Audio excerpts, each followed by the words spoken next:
السلام علیکم یا ابا عبداللہ۔ ہمارے فقہ کے لحاظ سے آپ تمام مومنین کو، مراجع کو، مجتہدین کو، مرحومین کو، سب انبیاء کو، سب کو شامل کر سکتے ہیں، حتیٰ ایمان کو بھی شامل کر سکتے ہیں۔ جی یہ ابھی آ رہا ہے صحیح۔ قربانی کی اقسام ہیں۔ ایک قربانی وہ کہلاتی ہے جو واجب ہے اللہ کی طرف سے، اور ایک قربانی وہ کہلاتی ہے جو اللہ کی طرف سے واجب تو نہیں لیکن مستحب ہے اور اس کا آپ کو ثواب ملنا۔ واجب قربانی کہاں ہے اور کس کے لیے ہے؟ واجب قربانی اللہ نے فقط اور فقط ان افراد کے لیے معین کی ہے جو مینا میں موجود ہوں، حاجی ہیں، ان کے لیے واجب قربانی واجب ہے یہ، اور ان کو یہ قربانی انجام دینا ہے۔ اور باقی جتنے بھی افراد ہیں جو مینا کے علاوہ کہیں بھی رہتے ہوں، چاہے وہ پاکستان میں ہوں، یورپ میں ہوں، امریکہ میں ہوں، ایران میں ہوں، عراق میں ہوں، عرب میں ہوں، کہیں پہ بھی ہوں، ان کے لیے قربانی کرنا واجب نہیں لیکن مستحب، یعنی بہت زیادہ جس کے لیے تاکید کی گئی ہے۔ اب جو میں نے مسئلہ آپ کو بیان کیا کہ جناب آپ تمام مومنین کو، انبیاء کو، ائمہ کو اپنی قربانی میں شامل کر سکتے ہیں، یہ مسئلہ فقط مستحب قربانی کے لیے ہے، واجب قربانی کے لیے نہیں ہے۔ واجب قربانی یعنی وہ حاجی جو اس وقت مینا میں موجود ہیں اور مینا کے میدان میں قربانی کریں گے، ان کی واجب قربانی اس میں شامل نہیں کر سکتے چونکہ ان کی طرف سے قربانی ہوگی، اور یہ واجب قربانی ہے۔ اس کے علاوہ جتنے بھی افراد ہیں جو کہیں پہ بھی رہتے ہوں اور وہاں پر قربانی انجام دے رہے ہیں، یہ مستحب ہے، اور اس مستحب قربانی میں وہ تمام افراد کو، تمام مومنین کو شامل کر سکتے ہیں۔ اس کے علاوہ ایک اور مسئلہ جو لوگوں کے ذہنوں میں بہت زیادہ غلط فہمی ہے، قربانی کے حوالے سے جو غلط فہمی ہمارے اذہان مبارکہ میں پائی جاتی ہے، اور وہ یہ ہے کہ ہمارے قربانی کے لیے کتابوں میں نہ ہو، یا لنگڑا نہ ہو، یا لولا نہ ہو، کسی قسم کا عیب یا نقص اس میں جانور میں پایا نہیں جاتا۔ یاد رکھیے کہ یہ ساری شرائط جو مختلف کتابوں میں بیان کی جاتی ہیں، یہ وہ شرائط ہیں کہ جو واجب قربانی انجام دے رہی ہیں۔ یہ ساری چیزیں، یہ ساری شرائط ایک نقص کے بغیر جانور کو ہونا چاہیے، یہ واجب قربانی کے لیے شرائط ہیں جو حاجی مینا میں قربانی انجام دے رہے ہیں۔ اگر ان کے جانور میں کسی قسم کا نقص ہوا، ان کی قربانی قابل قبول اللہ کے نزدیک نہیں ہے، یہ شرائط کا پایا جانا ضروری ہے۔ لیکن اس کے علاوہ دوسری جگہوں پر جو مستحب قربانی انجام دے رہے ہیں، اس مستحب قربانی کے لیے ان شرائط کا موجود ہونا ضروری نہیں ہے۔ یعنی پاکستان میں یا دوسری جگہوں پہ جو قربانی انجام دے رہے ہیں، ان قربانی کے لیے ان شرائط کا، یعنی مثلا بغیر نقص کے، بغیر عیب کے جانور کا ہونا ضروری نہیں ہے۔ اگر کوئی عیب کے ساتھ بھی جانور ذبح کرتا ہے، آلو نہ مرے ہو، کھسی ہو تبھی صحیح، سنگ ٹوٹے ہوئے ہو تبھی صحیح، لولا ہو، لنگا ہو یا زخمی ہو تبھی صحیح، دانت ٹوٹے ہوئے ہو تبھی صحیح۔ تو یہ قربانی جو شرائط ہیں یہ فقط حاجیوں کے لیے ہیں۔ مستحب قربانی میں اس قسم کی کسی قسم کی کوئی شرط موجود نہیں ہے، اور وہ صحیح ہے قربانی، اور قابل قبول ہے، اللہ کی بات ہے۔ اب لوگ یہ کہتے ہیں یہاں پہ کہ مولانا صاحب یہ تو آپ نے مسئلہ ہمارا حل کر دیا، کیونکہ اس قسم کے جانور ہوتے ہیں وہ ہمیں سستے داموں مل جاتے ہیں۔ بالکل آپ سستے داموں کا جانور لے لیجیے، آپ کی قربانی بالکل صحیح ہوگی۔ اس چکر میں نہ پڑیے کہ آپ کا جانور بالکل صحیح، سالم اور بغیر عیب۔ اسی طرح سے جانور کی خریداری کے حوالے سے ایک اور سوال یہ کیا جاتا ہے کہ آیا جانور ذبح ہم کریں گے قربانی کے دن، اس کا نر ہونا ضروری ہے یا مادے کی جو قربانی ہو جاتی ہے؟ جی ہاں، نر ہونے کی کوئی شرط نہیں ہے۔ اگر مادہ بھی ہو، چاہے بکری ہو، آپ کی قربانی اتنا افضل ہے کہ نر ہونا چاہیے، بہتر ہے۔ کہ نر ہونا چاہیے، لیکن اگر مادہ بھی جانور آپ کو لے آئے قربانی کے لیے اس کی قربانی بالکل صحیح ہے اور قابل قبول ہے، قرآن کی بات ہے۔ اسی طرح سے جب آپ نے جانور کو خرید لیا اور جانور خریدنے کے بعد گھر پہ لے آئے، جب گھر پہ لے آئے تو اب آپ ذمہ ہے کہ اس جانور کی رکھوالی کریں، دیکھ بھال کریں، اور یہ سارے اعمال مستحب ہیں کہ انسان جس جانور دیکھیں، ہماری شریعت، ہمارا اسلام اور ہمارا دین کامل اور مکمل دین ہے، اس میں کسی بھی قسم کی تشنیعی آپ کو نہیں ملے گی۔ حتیٰ آئمہ نے آپ کے دین کے حوالے سے جانوروں کے حقوق کو بھی بیان کیا ہے کہ جانور کے کیا حقوق ہیں۔ اسی طرح سے آپ کے پودے اور جو درخت لگے ہیں اس کے حقوق کو بھی آئمہ نے تفصیل کے ساتھ بیان کیا ہے۔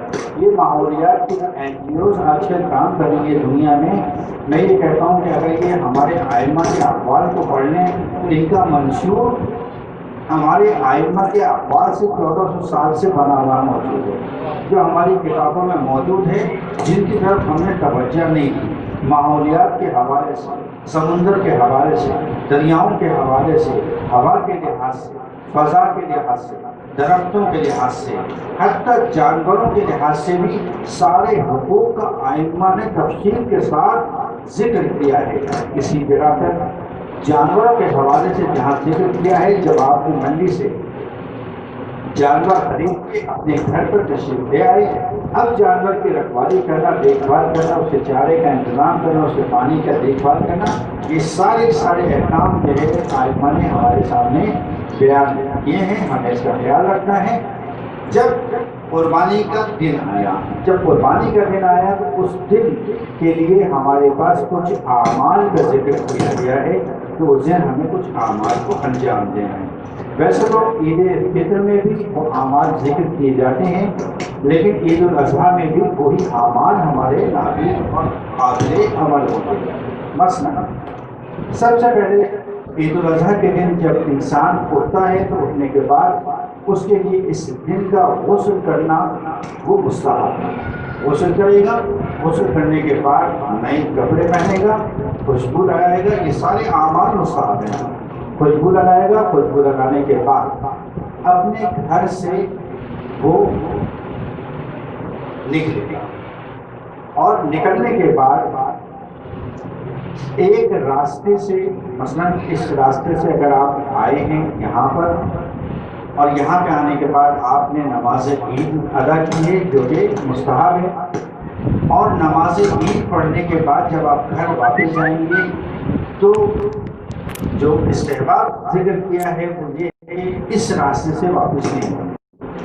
اب آپ جائیں گے دوسرے راستے سے، جس راستے سے آپ آئے ہیں اسی راستے سے نہیں جانا، بلکہ جس راستے کو آپ نے آتے ہوئے اختیار کیا ہے اس جاتے ہوئے دوسرے راستے سے اختیار کریں گے اور اپنے گھر کی منزل تک پہنچیں گے۔ ہاں، اگر کسی کی مجبوری ہے کہ گھر بھی اسی راستے میں ہے، اس کے علاوہ اس کے بعد جانے کا کوئی راستہ نہیں، وہی کا رکھتا ہے، لیکن بھائی ذکر یہی ہوا ہے۔ اور اس کے بعد جو پہلا کام انسان کرے گا اور وہی کرے گا کہ آپ کو اگر قربانی ہو چکی ہے تو قربانی کے گوشت سے افطار کرنا ہے، کیونکہ آپ صبح سے آپ نے کچھ کھایا پیا نہیں ہے، آپ کو بیٹ ٹی کی اگر عادت ہے تو بہتر ہے کہ اس دن آپ بیٹ ٹی کو ترک کر دیں۔ صحیح ہے، آپ کو قربانی کے گوشت تناول کر کے افطار کرنا ہے اور اس سے آپ کو روزہ کھولنا ہے۔ یہ آپ نے کام انجام دیا۔ اب ہم آتے ہیں دوبارہ کہ مثلا قربانی نہیں ہوئی۔ جب قربانی نہیں ہوئی تو سب سے پہلے چیز جس کا آپ کو خیال رکھنا ہے اور وہ یہ ہے کہ آپ قربانی کے لیے جب جانور کو لے کر آئیں گے تو بہتر یہ ہے کہ ایک جانور کے سامنے دوسرے جانور کو ذبح نہ کریں۔ یہ کراہت انسان کو اللہ تعالیٰ نے دین نے جانوروں کے لحاظ سے بھی احتیاط رکھی ہے کہ دیکھو کسی جانور کے سامنے دوسرے جانور کو ذبح نہ کرو، تاکہ اس کی نگاہیں اس ذبح ہونے والے جانور کے سامنے نہ پڑیں۔ اتنا دقیق ہے اسلام۔ دوسری چیز جس کا آپ کو خیال رکھنا ہے اور وہ یہ کہ آپ کی چھری اسٹیل کی نہیں ہونا چاہیے، آپ کی چھری لوہے کی ہونا چاہیے، لوہے کی چھری ہونا چاہیے۔ اسٹیل کی چھری سے ذبح کرنا صحیح نہیں ہے، وہ ابھی سے آپ تہیا کر لیں۔ اسٹیل کی چھری نہیں ہونا چاہیے، آپ کی چھری لوہے کی ہونا چاہیے، کیونکہ لوہے کی چھری سے جانور کو ذبح کیا جائے گا، اسٹیل کی چھری سے ذبح کرنا صحیح نہیں۔ اسی طرح سے آپ کو جب جانور آپ لے آئے تو اب جانور کو سب سے پہلے ذبح کرنے سے پہلے آپ کے لیے ضروری ہے کہ آپ اس جانور کے کو پانی پلائیے اور کھانے کا اہتمام کیجیے، چارہ ڈالیں، چاہے وہ تھوڑا سا ہی پانی پیے، لیکن یہ بھی ایک ضروری کام ہے کہ آپ کو انجام دینا ہے ذبح کرنے سے پہلے۔ تیسری چیز جو اس میں ذبح کے حوالے سے ہے اور وہ یہ ہے کہ جس وقت آپ قصائی کا اہتمام کریں تو اس کو آپ پہلے سے بتا دیں کہ اگر بکرا ہے یا اسی طرح کا دوسرا کوئی جانور ہے تو اس کے چاروں پاؤں نہ باندھیں۔ عموماً یہ ہوتا ہے بکرے کو چاروں پاؤں باندھ کے آپ نے لٹایا اور اس کے بعد ذبح کرنا شروع کر دیا، یہ کراہت ہے، مت ہے۔ چاروں پاؤں نہیں باندھیں بلکہ 3 پاؤں باندھیں، یہ چھوٹے جانور کی بات کر رہا ہوں میں، 3 پاؤں باندھیں اور 1 پاؤں اس کا کھلا رکھیں، کیونکہ جب انسان جانور کو ذبح کرتا ہے بلا سے اس کو تکلیف ہوتی ہے، اور تکلیف میں آپ کے ہاتھ میں کوئی زخم لگ جائے، کوئی چوٹ لگ جائے تو آپ کیا کرتے ہیں؟ فوراً اپنے ہاتھ کو ہلانا شروع کرتے ہیں۔ اس ہلانے سے درد کا کوئی تعلق نہیں بنتا۔ آپ ڈاکٹر سے پوچھیے کہ صاحب، ڈاکٹر صاحب بتائیے آپ مجھے کہ اگر میرے ہاتھ میں زخم تکلیف ہو جائے، جب میں ہلاتا ہوں تو مجھے درد میں کمی محسوس ہوتی ہے، اس کا کیا تعلق ہے؟ کہ آپ بیوقوفی والی بات کر رہے ہیں، درد جو ہو رہا ہے وہ ہوگا، آپ کے ہلانے سے اس درد میں کوئی فرق ربط نہیں ہے کسی قسم کا، لیکن انسانی نفسیات وہ یہ اس کا تقاضا ہے کہ جب وہ ہلاتا ہے درد کی وجہ سے اچھلتا ہے، ٹوٹتا ہے، تو اس کے درد میں وہ خود کمی محسوس کرتا ہے۔ درد کا تعلق نفسیات سے انسان، اور یہ خود درد انسان کے لیے نعمت ہے۔ ڈاکٹر سے پوچھیے، وہ کہتے ہیں کہ درد آپ کے لیے نعمت ہے، پروردگار کی، کیوں نعمت ہے؟ کہ اگر درد نہیں ہوگا تو آپ کو پتہ ہی چلے گا آپ کے جسم میں کیا کیا بیماریاں پنپ رہی ہیں۔ جب درد ہوگا تو آپ جائیں گے ڈاکٹر کے پاس، اور جب آپ کو ڈاکٹر ایک لمبا چوڑا نسخہ بنا کے دے گا کہ یہ ٹیسٹ کرائیے، یہ ٹیسٹ کرائیے، یہ ٹیسٹ کرائیے، تو آپ کو پتا چلے گا ارے یہ تو 10-15 بیماریاں مجھے لگ گئی۔ تو یہ درد خود ایک انسان کے لیے نعمت ہے کہ جو متوجہ کرتا ہے، الارم بجاتا ہے انسان کے لیے کہ آپ کے اندر بیماری جنم لے رہی ہے، پیدا ہو رہی ہے۔ اسی طرح سے جانوروں کا بھی اسلام نے خیال رکھا ہے کہ اس کے 3 پاؤں کو اگر باندھو، 1 پاؤں کو چھوڑ دو، تاکہ ذبح ہوتے ہوئے جو تکلیف کا احساس اس کو ہو رہا ہے وہ اپنے پیر ہلا کے اس تکلیف کو کم کر سکے۔ یہ چاروں پاؤں باندھنا مکروہ ہے۔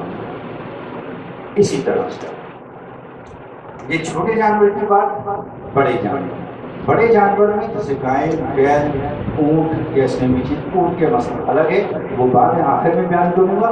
گائے کے اندر بھی لوگ کیا کرتے ہیں کہ چاروں پاؤں باندھ دیتے ہیں۔ یہ چاروں پاؤں بھی باندھ دیتے ہیں اس بیچاری کے یا بیچارے کے، اور ستم پہ کیا بولتے ہیں اس کو، کہ ستم پہ بالائے ستم یہ کہ اس کی دم کو بھی پکڑ کے کھینچ کے پکڑ کے بیٹھ جاتے ہیں اس کے اوپر۔ یہ واقعی ظلم ہے جانور کے اوپر، اسلام اس کو منع کرتا ہے کہ آپ یہ کام نہ کریں، یا اس کی دم کو چھوڑ دیں، تم نہ پکڑنا، چاروں پاؤں باندھنے، چاروں پاؤں باندھنا کوئی بات نہیں، لیکن تم کو نہ پکڑو، تم چھوڑو۔ یا اگر آپ کہہ رہے ہیں کہ دم کو تو پکڑنا ضروری ہے، اچھا پھر ٹھیک ہے، اگر تم کو پکڑنا ضروری ہے آپ کو پکڑ لیجیے، پھر 1 پاؤں کھول دیجیے، 3 پاؤں بناؤ۔ ایک تو کوئی اس کے لیے چارہ رکھیے، ہلنے جلنے کا، درد کی تکلیف کو کم کرنے کا سہارا۔ آپ نے تو اس کے چاروں پاؤں بھی باندھ دیے اور دم کو بھی پکڑ کے، اور اس کے اوپر بعض لوگوں کو دیکھا ہے کہ اس کے اوپر بیٹھ جاتے ہیں، مکے مارنا شروع کر جلنے کے، یہ مکیل مار کے آپ کو جانوروں کو اذیت دے کے سب کراہت اور مکروہ کام ہے سب، جسے اسلام نے منع کیا، یہ کام نہیں کرنا قربانی کو مانتے بس بڑے جانوروں کا اصول یاد رکھیے، اگر چاروں پاؤں باندھ گئے تو پھر دم، اور اگر دم کو پکڑنا ضروری ہے آپ کے لیے، شوق ہے دم کو پکڑنے کا تو پکڑ لیجیے، لیکن پھر آپ ایک پاؤں کو آزاد کر دیے، چھوڑ دیے تاکہ اس کی تکلیف میں کمی آ جائے۔ اذیت کے حوالے سے اسلام ایک اور حکم جاری کرتا ہے، اور حکم یہ جاری کرتا ہے کہ اگر آپ قربانی کے جانور کو ذبح کرنے جا رہے ہیں تو ذبح کرنے کے لیے آپ کی چھری تیز ہونا چاہیے۔ ایک عالم دین تھے جس وقت کراچی کے اندر کلنگ کا سلسلہ بہت زیادہ جاری تھا، علیہ السلام کلنگ کا سلسلہ بہت جاری تھا، تو میری ایسی گفتگو ہوئی ان سے، کبھی میں شہادت کے لیے تو تیار ہوں، شہادت کے لیے آپ تیار ہیں؟ جس زمانے میں عروج کے لیے کہ شہادت کے لیے آپ تیار ہیں؟ کبھی شہادت کے لیے تو تیار ہوں، لیکن میری ایک خواہش ہے، اور وہ یہ ہے کہ اگر کوئی شخص مجھ پر گولی چلائے نا تو کہیں اور نہ مارے، صرف یہاں مارے۔ میں بولا یہاں کیوں مارے، کیونکہ خاص ہو جائے، کہنا یہاں مارنے سے ایک فائدہ ہوتا ہے، انسان کو ایک مطلب ہلکا سا درد ہوتا ہے، چلا جاتا ہے اوپر، اور بالکل اس کو احساس درد نہیں ہوتا۔ کہیں اور مارے گا میں رگڑ رگڑ کے مروں گا۔ تو مجھے شہادت کا شوق ہے، لیکن یہاں پر تو گائے بکرے میں بھی یہی ہے، وہ بیچارہ آپ کے لیے قربان ہو رہا ہے۔ دیکھیں انسان ہمیشہ کمال کی منزلوں کو طے کرتا ہے، کمال جو میں آپ سے کہوں کہ صاحب آپ شاہ رسل کے پلچے پر جائیے، وہاں پر آپ کو جو ہے وہ انعام میں مثلا سب کو وہ مثلا 10-10 ہزار پار میں ہاں اعلان کرا دیجیے کہ بھی شاہ رسل کے پل پر ایک صاحب کھڑے ہوئے اور جو وہاں جا رہا ہے اس کو 10-10 ہزار دے گا۔ اب چاہے کہ خبر غلط ہو، غلط ہو سچ ہو، چاہے یہ خبر غلط ہو، لیکن کیا کرے گا آدمی؟ کیونکہ رسک لینے میں کیا ہے کہ یہی تو شاہ رسل کا لوگوں کا خود ہے، جا کے دیکھنے میں کیا ہے، ہو سکتا ہے مل جائے۔ تو انسان ہمیشہ اپنے فائدے کے لیے آگے بڑھتا ہے، یہ کمال جوئی ہے انسان کی، ٹھیک ہے۔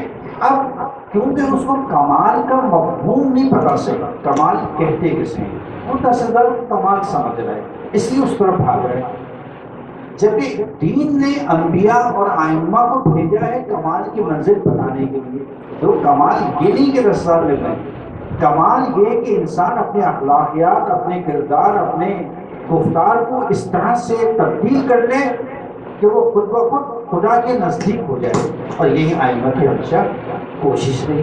قربانی کا عمل، یہ قربانی کا عمل خود کمال کی منزل تک پہنچانے کی اللہ کی ایک راستہ کہ جسے اختیار کرتا ہے۔ تو اب قربانی کا جانور، اس کا کمال یہ ہے کہ انسان کی راہ میں قربانی پیش کرے، یہ اس کا کمال ہے جو رواج ہے، ٹھیک ہے۔ اب وہ آپ کے لیے اپنے کمال پر پہنچ رہے، آپ کے لیے قربانی دے رہے ہیں، لیکن آیا ہم اس کو قربانی کرتے ہوئے اذیت دے کے قربانی کریں؟ کا نہیں، اس کے لیے جو لوہے کی چھری استعمال کرو گے، اس لوہے کی چھری کو بھی تیز ہونا چاہیے، اتنا تیز ہونا چاہیے کہ جب ایک مرتبہ تم پھیرو تو اس کی چاروں رگیں ایک ساتھ کٹ جائیں، اور تھوڑی ہی دیر میں وہ اس کی جان نکل جائے گا، کم سے کم اذیت میں قربان ہو جائے۔ یہ حکم ہے تیز کرنا چھری کا تیز کرنا، تاکہ اذیت کم ہو اس کو جانور کو۔ اب آپ نے چھری بھی تیز کر دی، پانی بھی پلا دیا، کھانا بھی کھلا دیا، 3 پاؤں بھی باندھ دیے اس کے، اب اس کو آپ ذبح کرنا چاہتے ہیں۔ جب آپ ذبح کریں گے تو ذبح میں جب جانور کو آپ گرائیں گے، گرانے کے بعد ایک شرط، اور وہ شرط یہ ہے کہ اس کا قبلہ رخ ہونا چاہیے۔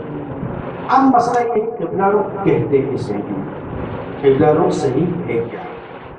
آیا اگر یہ جانور ہے، یہ جانور ہے، یہ اس کا سر ہے، ٹھیک ہے، یا کیا قبلہ کس طرف ہے؟ اس طرف، یہ سیدھا، یہ اس کے پیر ہیں، ٹھیک ہے، اور یہ اس کا سر ہے، یہ اس کی دم ہے، ٹھیک ہے۔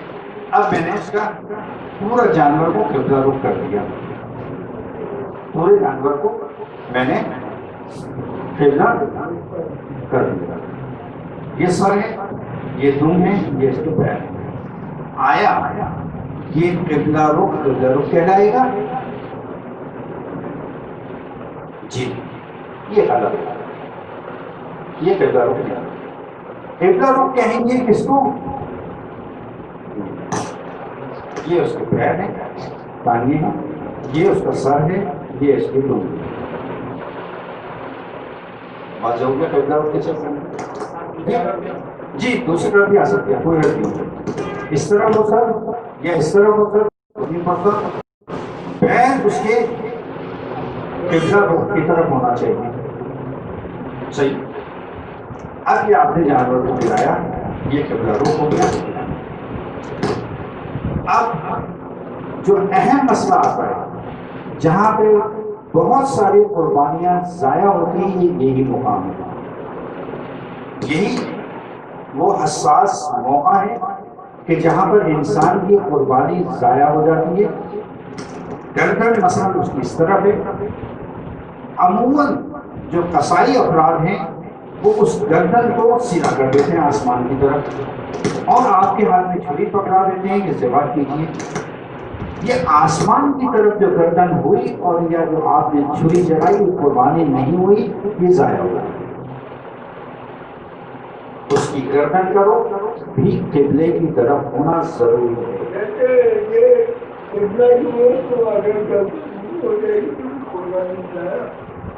جی نہیں، اگر یہ اس کی گردن ہے نا، ٹھیک ہے، یہ اس کی یہ گردن قبلے کی طرف ہونا چاہیے، یہ گردن قبلے کی طرف ہونا چاہیے۔ لیکن اگر آسمان کی طرف کیا اس نے رخ موڑ کر اور آسمان کی طرف سے آپ نے چھری پڑائی، یہ جائز ہے۔ بس پیر اس کے قبلے کی طرف ہونا چاہیے، گردن بھی اس کی قبلے کی طرف ہونا چاہیے، یعنی چھری یوں چلنا چاہیے، نہ یوں اوپر سے، چھری یوں چلنا چاہیے۔ اب گردن پہ چھری، اچھا اب ایک اور مسئلہ وہ یہ کہ جو قصائی افراد آتے ہیں وہ عموماً مومنین کے ہاتھ میں چھری دے دیں، آئیے پھیریے۔ مومنین نے کیا کرتے ہیں، انہوں نے چھری ہلکی سی پھیری، اور پھیرنے کے بعد انہوں نے مجھے وہ چھری، قصائی نے فوراً آپ کے ہاتھ سے چھری چھینی، اب اس نے چھری چلانا شروع کی، اور ابھی چاروں رگیں پوری مکمل کٹی نہیں، اسے جانور کو ایسے چھوڑ دیا، یہ قربانی ضائع ہو گئی۔